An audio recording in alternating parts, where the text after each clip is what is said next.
కళ్యాణం మహోత్సవాలు చూద్దాం రారండి. ఏప్రిల్ 26 ఈ శుభదినాన ఎదుర్కోలు ఉత్సవాలు ప్రారంభమవుతాయి.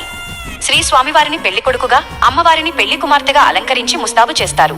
ఏప్రిల్ 27 అత్యంత వైభవంగా శ్రీ స్వామివారి దివ్య కళ్యాణ మహోత్సవం జరుగుతుంది. అనంతరం గరుడ మరియు గజ వాహనాలపై స్వామివారి గ్రామోత్సవం కన్నుల పండువగా సాగుతుంది. ఏప్రిల్ 28 ఈ రోజు అరుంధతి నక్షత్ర దర్శనం ఉంటుంది. సాయంత్రం కొండ దిగువన రావణ బ్రహ్మ వాహనంపై శ్రీ స్వామి అమ్మవార్ల గ్రామోత్సవం నిర్వహిస్తారు.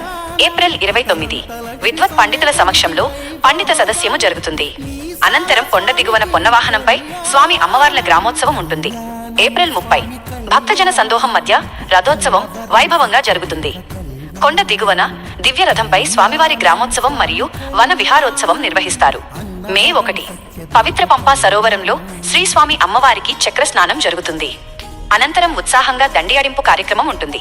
మే 2 చివరి రోజున శ్రీ పుష్ప యాగ మహోత్సవం ఘనంగా నిర్వహిస్తారు.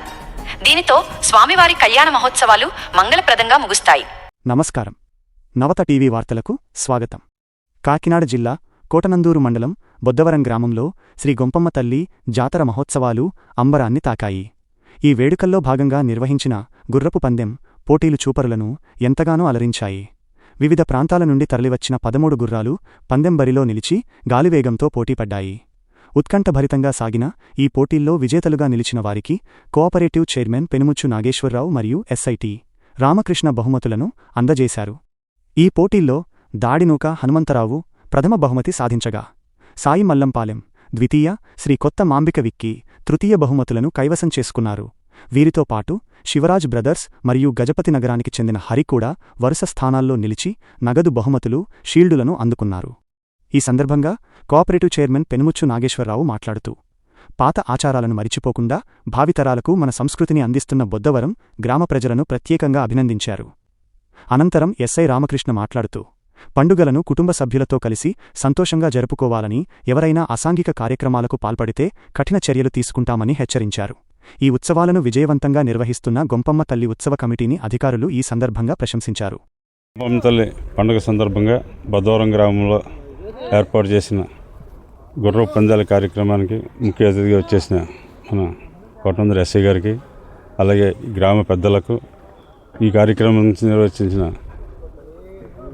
కమిటీ సభ్యులకు, అందరికి కూడా, వివిధ గ్రామాల నుంచి వచ్చిన ప్రజలందరికీ, మాతృక విలేకరులకు అందరూ కూడా నా నమస్కారం. ఇప్పుడు పల్లెటూరులో ఇటువంటి కార్యక్రమాలు చేయడం అంటే చాలా పూర్వం ఎక్కువగా చేసేవారు. కానీ అదే పందాన్ని, అదే కార్యక్రమాలని మన బొద్దవరం గ్రామంలో, మన మండలంలో కల్లా ప్రతి పండగ కూడా రాజకీయానికి అతీతంగా ఎవరు ఎక్కువ ఎవరు తక్కువ అని కాకుండా అందరూ సమాభాగంగా అన్ని కులాలు కూడా ఏకంగా ఈ పండుగలు చేస్తున్నారంటే బొద్దవరం గ్రామం ప్రజలందరూ కూడా నా ప్రత్యేక ధన్యవాదాలు తెలియపరుచుకుంటూ, వారు ఇలాగే కొనసాగించాలని, ఈ కార్యక్రమం స్టార్ట్ చేసిన పెద్దల పూర్వం ఎవరైతే చేశారో వారికి కూడా మరొకసారి ధన్యవాదాలు తెలియపరుచుకుంటూ, ఈ కార్యక్రమం ఇంకా దినదిన అభివృద్ధి చెంది ఇంకా మంచి కార్యక్రమం చేయాలని, ఈ బొద్దవరం గ్రామాన్ని అనుసరించి మిగతా మన మండలంలో గ్రామాలు కూడా ఇదే పందాలో పండుగలు వచ్చినప్పుడు ఆనందంగా గడపాలని, అంటే ఏ వ్యక్తికైనా మనం ఎంత ఉన్నా ఎంత తిరిగినా ఏం చేసినా పండగ రోజులు 2 రోజులైనా 4 రోజులైనా ఆనందంగా గడిపితే అది మనసుకు ఉల్లాసం, మనం ఆయుష్ కూడా పెరుగుతుంది. అలాగే అన్ని కార్యక్రమాలు ఇలా చేయాలని, మండలంలో కూడా అన్నీ చేయాలని చెప్పేసి, అలాగే పోలీసు వారు కూడా బాగా సహకరించారు. వారికి కూడా మాకు ధన్యవాదాలు తెలుపుకుంటూ సెలవు. అందరికీ నమస్కారం. ముఖ్యంగా ఈరోజు బొద్దవరం గ్రామంలో శ్రీ గొంపమ్మ తల్లి పండుగ సందర్భంగా గుర్రపు పందాలను ఏర్పాటు చేయడం జరిగింది. దీనికి ముఖ్య అతిథిగా కోఆపరేటివ్ బ్యాంక్ చైర్మన్ గారు అయినటువంటి పెనుముచ్చు నాగేశ్వరరావు గారు హాజరవడం జరిగింది. మా పోలీస్ పరంగా కూడా మా యొక్క పోలీస్ ఉన్నతాధికారుల యొక్క ఆదేశాలనుసారం ప్రాపర్గా బందోబస్తు కూడా ఏర్పాటు చేసుకోవడం జరిగింది. ఈ యొక్క గుర్రపు పందాలతో పాటుగా ఈ వివిధ సాంస్కృతిక కార్యక్రమాలను కూడా ఈ రేపు ఎల్లుండి కూడా ఈ గ్రామంలో ఏర్పాట్లు చేసినారు. దానికి కూడా మా పోలీస్ పరంగా తగిన బందోబస్తు ఏర్పాటు చేయమని కమిటీ సభ్యులు, గ్రామం నుంచి కూడా పెద్దలు వాళ్ళందరూ కూడా మమ్మల్ని సంప్రదించడం జరిగింది.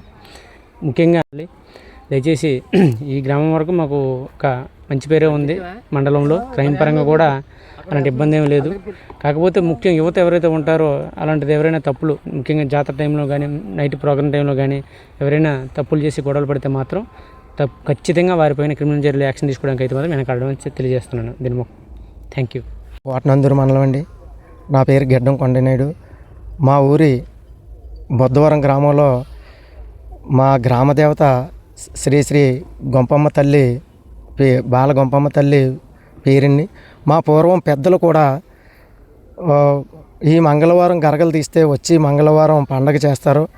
అలాగే గరగలు తీసిన తర్వాత ఒక 3 రోజులు ఒకే దగ్గర రామాలయం దగ్గర సంబరాలు చేస్తారు. తర్వాత చిన్న జాతర పెద్ద జాతర అని 2 జాతరలు చేస్తారు. తర్వాత 3వ రోజు అమ్మవారి ఘటం కుండ తీసుకుని రావడం.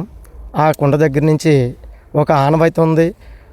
కంసాల వాళ్ళ దగ్గరికి వెళ్ళి మంచం తెచ్చి, అలాగే సేనాపతి దగ్గరికి వెళ్ళి చీర తెచ్చి, అలాగే సాకలి వాళ్ళ ఇంటికి వెళ్ళి ఘటం కుండ తెచ్చి, ఇన్ని సాంప్రదాయాలు పూర్వం నుంచి వస్తున్నాయి. అదే పూర్వం నుంచి ఇప్పుడు తరం మా తరం కూడా మా పెద్దలు ఎలాగైతే జరిపారో అలాగే మా యూత్ చిన్నవాళ్ళని కూడా మేము జరుపుకుంటూ జరగడం జరుగుతుంది. అలాగే గొంపమ్మ తల్లి అంటే కొండ మీదకి వెళ్ళి పట్టాపోతిని కొండ చివరిని ఉన్నదండి అమ్మవారు. ఆ అమ్మవారి గృహం దగ్గరికి వెళ్ళి ఉదయం 6 గంటలకి తీసుకొని వెళ్ళి అక్కడ పోతిని వేసిన తర్వాతే గుడి దగ్గర పోతిని వేయడం సంబరాలు జరగడం జరుగుతాయండి. మా ఊరి ఇప్పుడు ఈరోజు ఆదివారం, ఈరోజు గుర్రాల పందాలు పోటీలు జరిగాయండి. అలాగే 13 గుర్రాలు వచ్చాయి. 13 గుర్రాల్లో కూడా first prize 15,000, second prize 12,000, third prize 8,000, 4వ ప్రైజ్ 6,000, 5వ ప్రైజు 6,000, ఇలాగా 8 ప్రైజులు ఇవ్వడం జరిగింది. అలాగే రేపు సోమవారం అనగా గిరి ప్రదక్షిణ జరుగుతుందండి. అది కొండ చుట్టూ ప్రతి బుధవారాన్ని ఏ ఆడపిల్ల అయితే బయట ఊరిస్తామో ప్రతి ఆడపిల్ల బుధవారం వచ్చి ఈ గిరి ప్రదక్షిణలో పాల్గొంటారండి. అది మాకు పూర్వం నుంచి వచ్చిన ఆనవాయితీగా జరుగుతుంది. అలాగే అది సోమవారం జరిగినప్పుడు మంగళవారం మంచి ప్రోగ్రాలతోటి మంచి మంచి సౌకర్యాలతోని అలాగే మండల స్థాయిలో అందరూ కూడా మా ఊరు వస్తారండి.